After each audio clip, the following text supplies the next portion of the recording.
சேவை கட்சியின் தலைவர் திரு சண்முகம் அவர்களின் ஒரே தங்கை சந்தியா படுகொலை செய்யப்பட்டார்.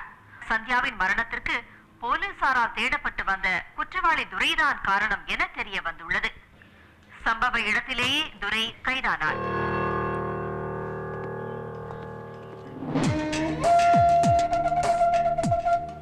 அப்பாவா இருந்தாலும் பேசுனது எனக்கு தப்பா பட்டதால தூக்கிட்டேன். உன்னையும் என்கவுண்டர்ல போட சொன்னேன். உன் குடும்பத்தையும் முடிக்க சொன்னேன். நீ மறுபடியும் வருவேன்னு நான் கொஞ்சம் கூட எதிர்பார்க்கல. அதோட விளைவு டிசி, தர்மா, கடைசியா என் தங்கச்சி, இவங்க 3 பேரோட சாவு. நாளைக்கு நீ உன் பொண்டாட்டியும் குழந்தையும் மறுபடியும் சந்திக்க ஒரு மீட்டிங் அரேஞ்ச் பண்ண போறேன். கால் தொட்டு கும்பிட வேண்டிய தகப்பன கழுத்தை நெரிச்சு கொண்டு இருக்க. தாய்க்கும் தாய் நாட்டுக்கும் துரோகம் செஞ்சவ ரொம்ப நாளா உயிரோட வாழ்ந்ததா சரித்திரமே இல்ல. உன்னுடைய கவுண்ட் டவுன் ஸ்டார்ட் ஆச்சுடா. ஆண்டவன் தலைமையில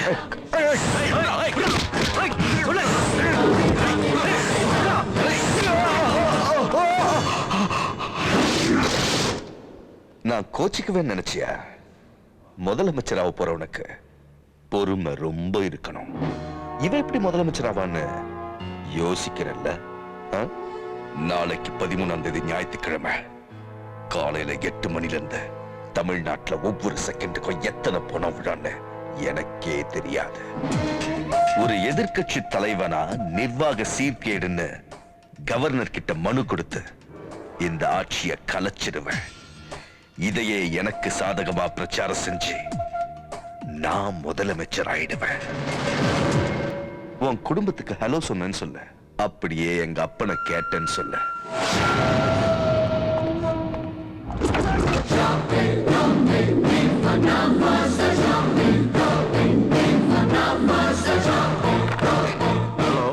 மக்கள் சேவை கட்சி தலைவர் சண்முகம் விட்டு குடைராயா. நாளைக்கு அவங்க ஆட்சிக்கு வந்துட்டா எனக்கு தான் வைப்பாங்க முத ஆப்பு.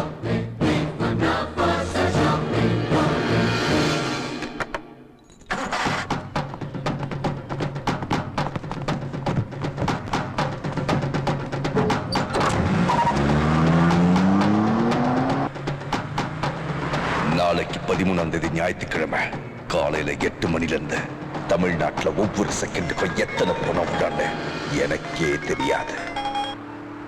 என்னடி சொல்லு. நம்ம குழந்தைக்கு போலியோ சொட்டு மருந்து போடணும். போலியோ சொட்டு மருந்தா? அதெல்லாம் இந்த வாட்டி போட வேண்டாம், அடுத்த வாட்டி போட்டுக்கலாம். ஏங்க நம்ம பிள்ளைக்கு அதானே சொல்றேன். ஏய் அறிவு இருக்காடி உனக்கு? அதே பிள்ளைக்கு அதாண்டி நானும் சொல்றேன். இன்னைக்கு மட்டும் வேண்டாம், போன வைடி. அன்பார்ந்த தாய்மார்களே, 13ஆம் தேதியான இன்று போலியோ சொட்டு மருந்து தினமாகும். இன்று காலை 8 மணி முதல் மாநகராட்சி பள்ளியில் போலியோ சொட்டு மருந்து கொடுக்கப்படுகிறது. உங்கள் குழந்தைகளை அழைத்து வந்து பயன்பெறுமாறு கேட்டுக்கொள்ளப்படுகிறார்கள். அன்பார்ந்த தாய்மார்களே, 13ஆம் தேதியானது போலியோ சொட்டு மருந்து தினமாகும். காலையில 8 மணில இருந்து தமிழ்நாட்டுல ஒவ்வொரு செகண்டுக்கும் எத்தனை பணம் விடான்னு எனக்கே தெரியாது. 13ஆம் தேதியான இன்று காலை 8 மணி முதல் போலியோ சொட்டு மருந்து கொடுக்கப்படுகிறது. அதே பிள்ளைக்கு அதாண்டி நானும் சொல்றேன். இன்னைக்கு மட்டும் வேண்டாம்.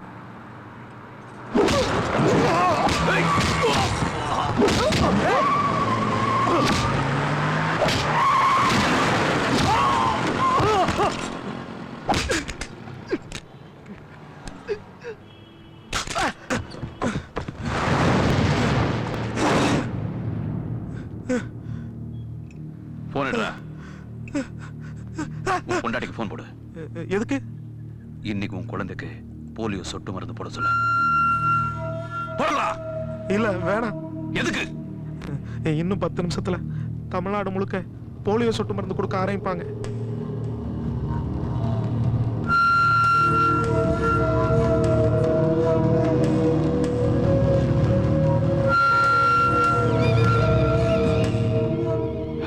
எப்ப கொடுக்க போறாங்கன்னு சொன்ன? இன்னும் 10 நிமிஷத்துல.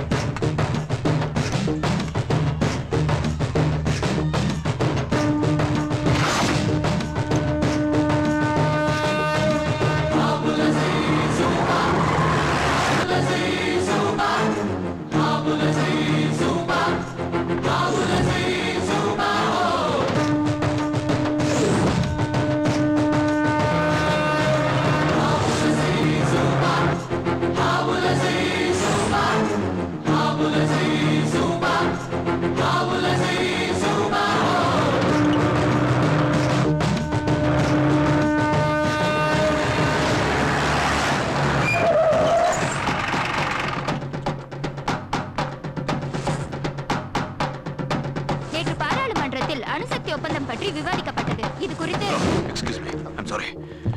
தயவு செய்து டெலிகாஸ்ட் நிறுத்தாதீங்க. எல்லா தாய்மார்களுக்கும் ஒரு வேண்டுகோள்.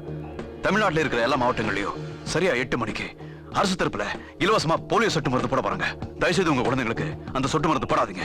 ஏன்னா உயிர் காப்பாற்ற வேண்டிய சொட்டு மருந்துல சில சமூக விரோதிங்க விஷம் கலந்து இருக்காங்க. ஆனா ஒரு சில மாவட்டங்கள்ல குறிப்பிட்ட நேரத்துக்கு முன்னாடி சொட்டு மருந்து போட்டதுனால இதுவரைக்கும் 50 குழந்தைங்க இறந்து போயிருக்காங்க. நான் சொல்றது உண்மை. தயவுசெய்து என்ன நம்புங்க. உங்க குழந்தைங்க நீங்களே கொன்றாதீங்க. ஒரு முக்கிய அறிவிப்பு, தயவு செஞ்சு யாரும் உங்க குழந்தைக்கு போலியோ சொட்டு மருந்து போடாதீங்க. இன்னைக்கு சென்னையில சொட்டு மருந்து போட்டு 50 குழந்தைங்க இறந்து போயிட்டாங்கன்னு நம்பகமான தகவல் வந்திருக்கு.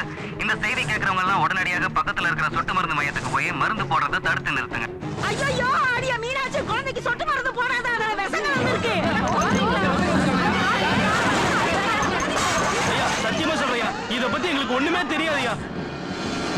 சொட்டு மருந்தினால் 50 குழந்தைகள் இறந்ததாக துரை ஒரு பொய்யான தகவலை தெரிவித்தார். இதனால் விழிப்புணர்வு அடைந்த தாய்மார்கள் தங்கள் குழந்தைகளுக்கு சொட்டு மருந்து கொடுக்காமல் திருப்பி அழைத்து சென்று விட்டனர். துரை யாருன்னே தெரியாது. என் குழந்தை உயிரை காப்பாத்துல அந்த மகாராசா நல்லா இருக்கணும். நல்ல நேரத்துல ஒரு தகவலை சொல்லி என் குழந்தை உயிரை காப்பாத்திட்டாரு. துரைய என் கூட பிறக்காத தம்பியா நினைச்சு சொல்றேன். அவர் 100 வருஷம் வாழும்.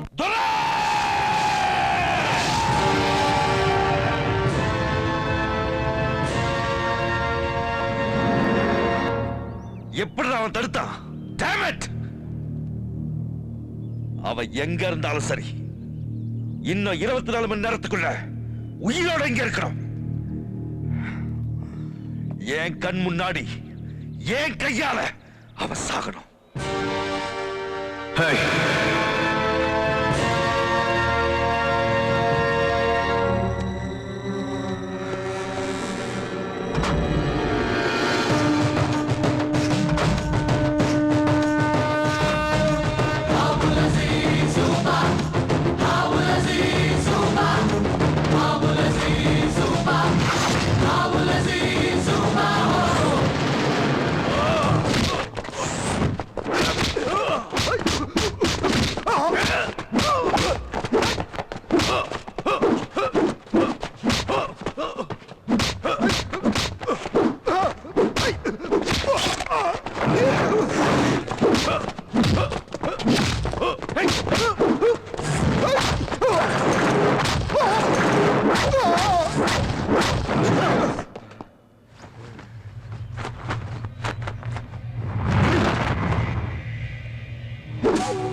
Hey!